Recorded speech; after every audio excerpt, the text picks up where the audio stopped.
Alam mo, ang tunay na pag-ibig ay hindi nasusukat sa tamis ng bawat sandali, kundi sa tibay ng pagsasama kahit sa gitna ng unos.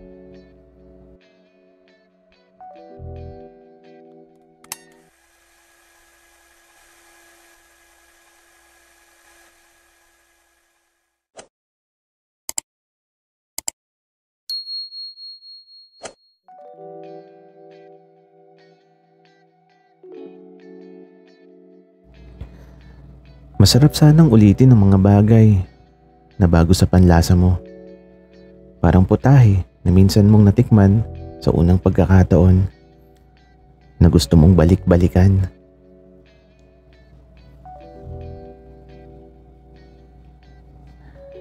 Kaya lang, bago pa muling matikman to,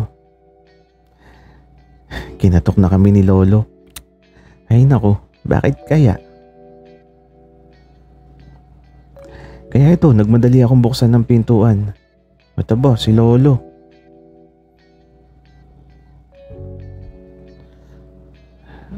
Lolo, bakit po?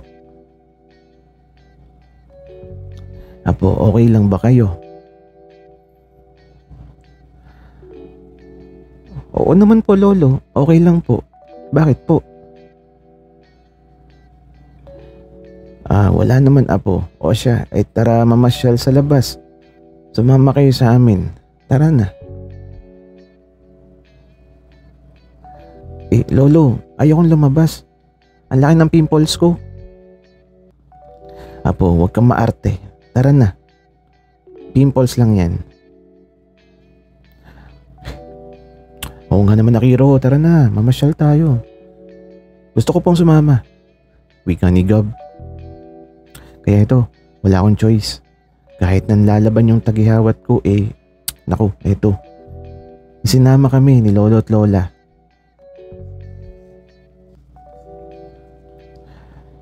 Hindi ko nga alam kung saan kami pupunta Basta eto, nakabuntot lang kami kay na Lolo at Lola na naglalakad. Tapos, sweet lang sila. Naghaharutan sa daan na parang mga bata.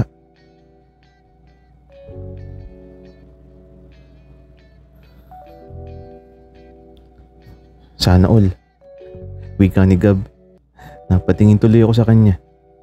Lo, bakit naman sana all, Gab?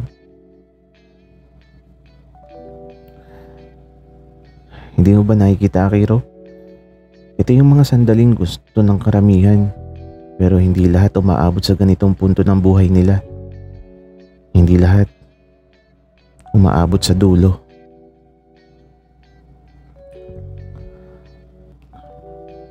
Dahil sa sinabi ni Gab, napatingin ako kay Lolo at Lola.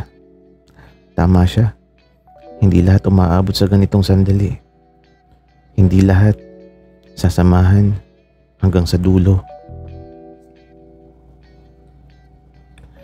At si Gab, masaya lang siyang pinagmamasdan si Lolo at Lola.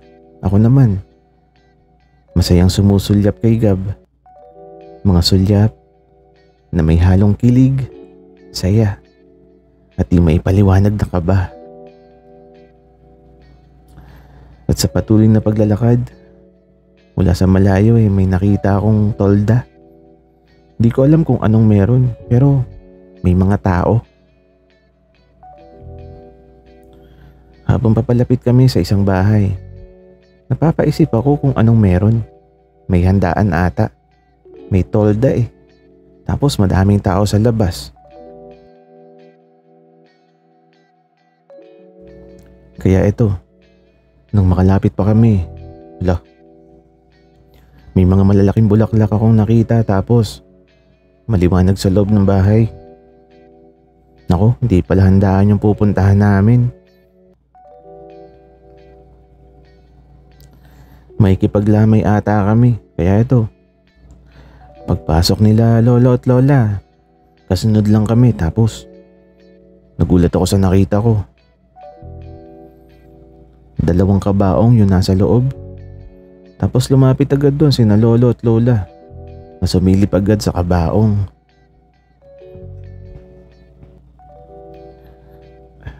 Akiro, anong nangyari? Wika ni Gab. Hindi ko alam, Gab. Wika ko naman, tapos may lalaking nagsalita bigla sa likod namin.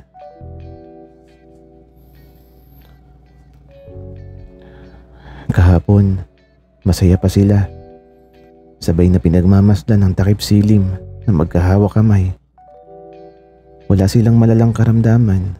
Malakas sila. Pero kanina pagkagising ko, nagtungo ako sa silid nila para gisingin sila. Para kumain.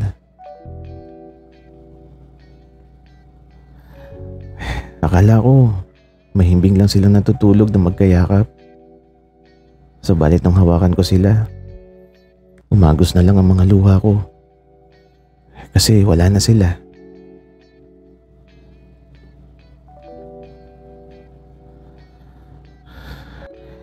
Lagi ko silang naririnig na sabay silang lilisan sa mundo ng masaya.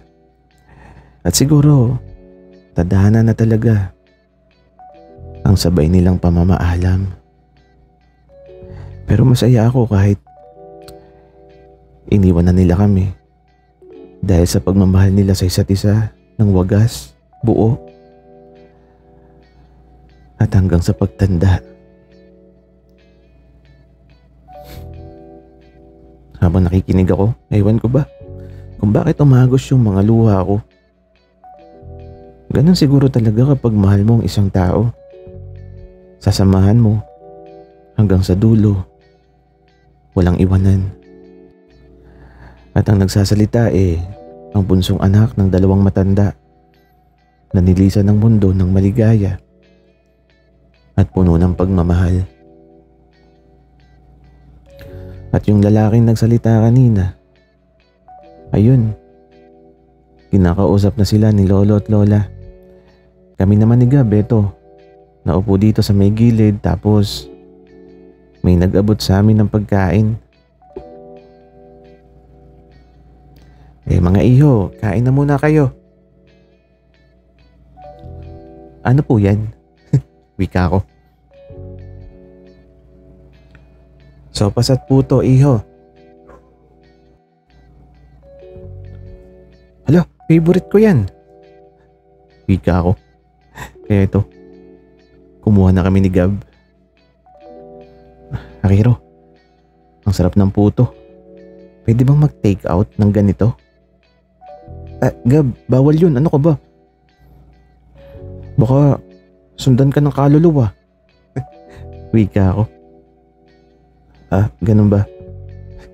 Wika ni Gab, kaya ito, nanahimik na muna kami at kumain na lang muna. At sa paglipas ng mga sandali, kada may pagkain kain lang. Ang tagal kasi ni Lolo at Lola. Nakikipagkwentuhan pa sila sa mga matatanda na mga tropa ata nila. Kaya ito, food trip lang kami sa Lamay. Akiro, masaya ka ba? Masaya saan, Gab? Nung makilala mo ko, Akiro. Aba, oo naman. Pero ikaw ba, Gab? Masaya ka ba? Halata ba, Akiro?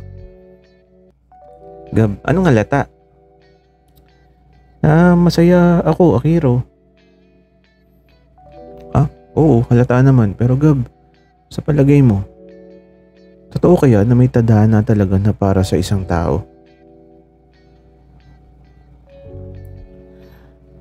Akiro, naniniwala ako sa tadhana kasi kung mahal mo talaga ang isang tao, huwag mo siyang sasaktan at huwag mong bibitawan sa lahat ng sitwasyon na dadaan. Dahil minsan lang darating ang taong totoong magmamahal sa iyo.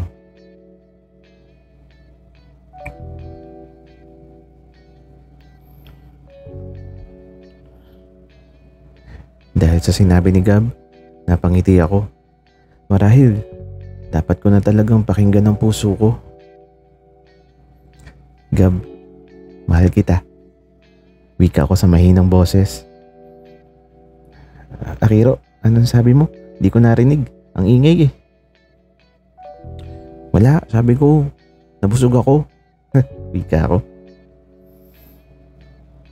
At ito, bigla na lang hinawakan ni Gab ang kamay ko tapos